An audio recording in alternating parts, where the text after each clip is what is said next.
So I'm fascinated. You're exploring a remote, high altitude landscape with your children, and you come across a mountain made of black glass, and suddenly it clicks immediately that this the foundation of a story.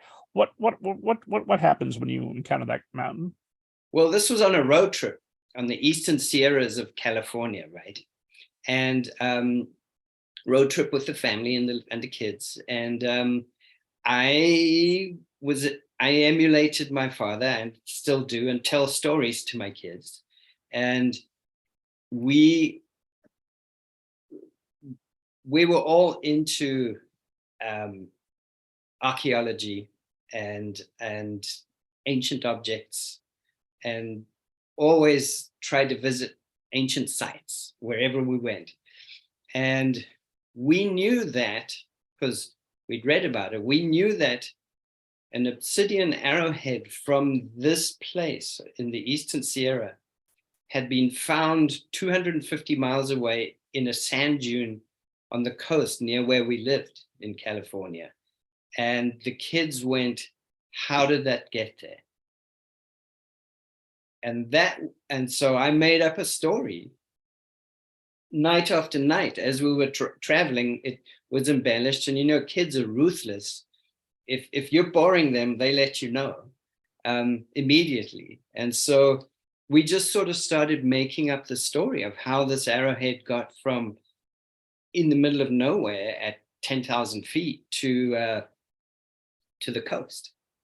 And at a certain point, the story kept, and it was a bedtime story, right? And so at a certain point, the story started keeping the kids awake rather than putting them to sleep. And my wife gently suggested that I stop telling the story and just write it down. And so I did at the time and put it in a drawer and forgot about it. Or didn't forget about it. It kept gestating. And sometimes it gestated consciously and other times unconsciously. And the giant trading city that my two protagonists end up in is modeled on medieval Timbuktu, because I went to an exhibit talking about this incredible city at the base of the Sahara Desert. And so the beautiful thing about fantasy is I get to go from the high Sierras to Timbuktu in one journey. And so stuff dropped into place. And then eventually during COVID, I was going nuts with nothing to do. The president is missing, was frozen. I didn't want to write screenplays because we didn't know when movies were going to be made. And so I pulled this out, and I had about 5 chapters, and I read them thinking they were going to be awful, which is often an experience I have anyway with old writing. I go, but I read it and went, this is not terrible. And so started again. It was terrible, but it was terrible with potential. And I started writing it again.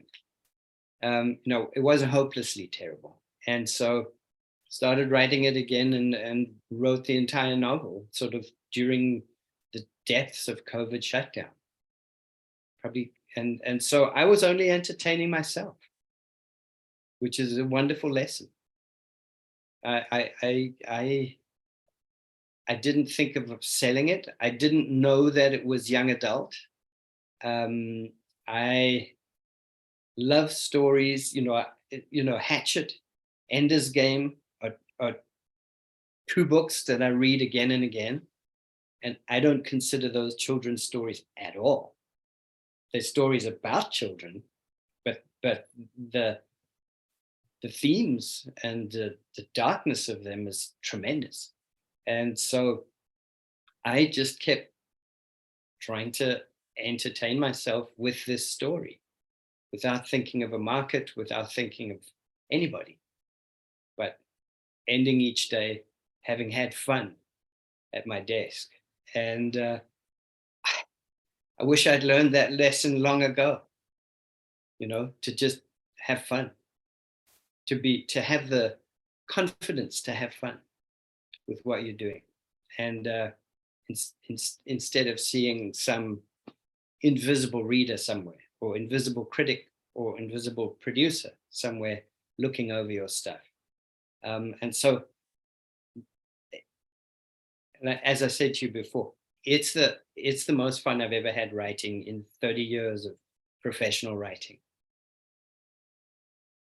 I'm gonna steal that phrase every chance I get. This isn't bad, it's terrible with potential. That's fantastic. I think you wrote this down because now instead of keeping your children awake, children of the Black Glass can keep children around the world awake. Hopefully. I've had a couple of people read it to their children, and it's not just children, so they've been reading it to their children and then confessing to me that after their child fell asleep, they just stayed there reading it until the end, which is the biggest compliment you could pay a writer. So hopefully I keep children awake all over the world, and children and not such children awake. I'd love to. So when this idea comes to you, does it come as you're telling it to your children? At what point do you think this should be a novel and not a screenplay, or was it always going to be a novel? Always going to be a novel. And I wrote it down as a novel. I hope it becomes a screenplay or a series, because I'm writing 3 books in the series. I suppose at least, hopefully.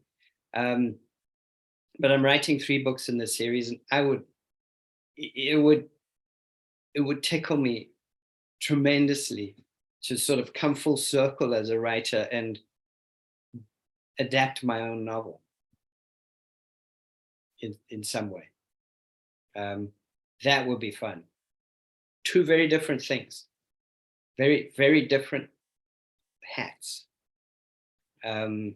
So I'd have to take off the novelist hat and put on the screenwriter hat and look at my own work as if it was a stranger's work, and as if I owed nothing to that stranger. Definitely owed something to the material, but I had to do to it what was necessary to make it into a film or a TV series. So I hope I get that opportunity. Well, you certainly know a lot of the right people. I do. I do. I mean, I was very fortunate. I mean, writing's a mixture of luck and hard work, right? Getting published, I mean. And the luck I had was that I already had agents and a manager. They were movie agents and managers, but they all know book agents. So I showed this to them and they loved it, and they gave it to some book agents, and they loved it, luckily. It was great affirmation for a first novel. And so that was my fortune, is that I'd spent 30 years building up a network of people who were connected into the book world. So I jumped over a lot of the stuff you have to do to get to that place. Oh, you didn't jump over it. I didn't jump 30 years building a shortcut. Yeah, exactly. It was a long shortcut. And it only started because 30 years ago, when this professor of mine wanted to buy a screenplay, and it was, he gave me a price. I said yes, but I said, let's not do the deal. And I phoned around and said, there's this guy who wants to buy my screenplay. I don't know what to do about the deal. Do you want to help? And so that was a free 10% for an agent. So it was easy to get an agent because I basically had done all the work for them.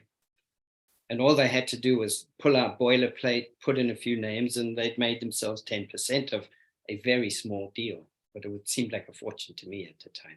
I was a graduate student. Yeah, 30 years of building that. And having people I really enjoy and respect as part of my movie. You have to have I don't live anywhere near Hollywood anymore, so I have to have people who do, and who help me, help protect me, help open doors for me, and then I have to do my part after that. But so that's a wonderful thing to have. I'm very lucky in that respect.